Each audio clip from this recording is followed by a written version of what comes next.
Na tukiangazia mengine ni kwamba mwanamke mmoja huko Narok analilia haki baada ya kudaiwa kudhulumiwa na polisi. Inasemekana kwamba polisi huyo alimpiga vibaya na kumjeruhi. Mwathiriwa huyo anasema polisi alimvua nguo na kumpiga kwenye sehemu zake za siri, kama anavyotueleza sasa mwanahabari wetu Mary Mwoki. Ijumaa asubuhi Aprili tarehe 17, Jane Pariwat alikwenda kwa aliyekuwa mumewe kwa nia ya kuregesha pikipiki ambayo alikuwa amenunua pamoja naye huko Narosura, Narok Kusini.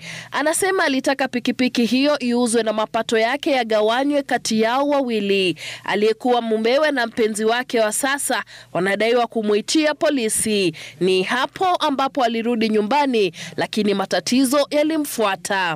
Afisa polisi anadaiwa kumvamia, akararua nguo zake na kumshambulia. Kwenda nyumbani, nikachukua mtungi nataka kuenda maji. Ndio hiyo askari nakimbisha mimi na mama ingine. Shika mimi. Sasa kwenye ameshika mimi akatoa mimi nguo, akararua shati. Sasa kuangusha mimi chini. Akaendelea kuchapa mimi.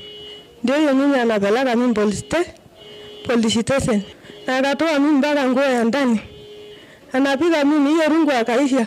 Akainua mimi kukonga na viatu.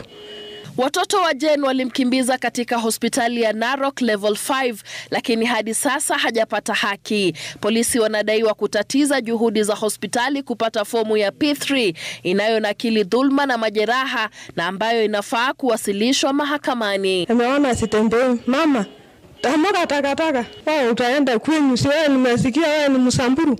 Wacha nikumalize uende Msamburu. Na akaona kuna venye nitatembea. Ndio sasa watoto wangu akakuja akachukua mimi hapo.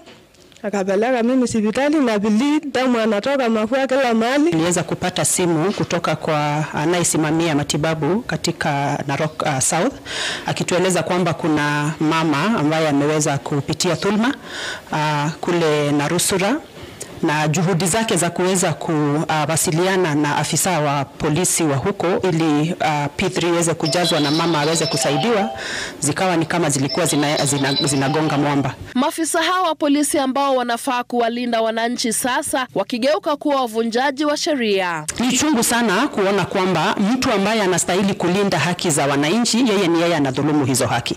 Kulingana na vile mama ameelezea vile huyo askari alimfanyia, ni kitendo ambacho kiko na uchungu mwingi sana. Nataka tu haki yangu nipate, fanye imeumiza mimi, hiyo ndio nataka. Juu nimeumia karibu hata nikufe niwache watoto yangu. Juu nimekufa damu anatoka, nataka tu haki atendeke juu amefanyia mimi mnyama. Hiyo ndio nataka. Tume ya IPOA inachunguza tukio hilo. Mary Mwoki, Runinga ya Citizen.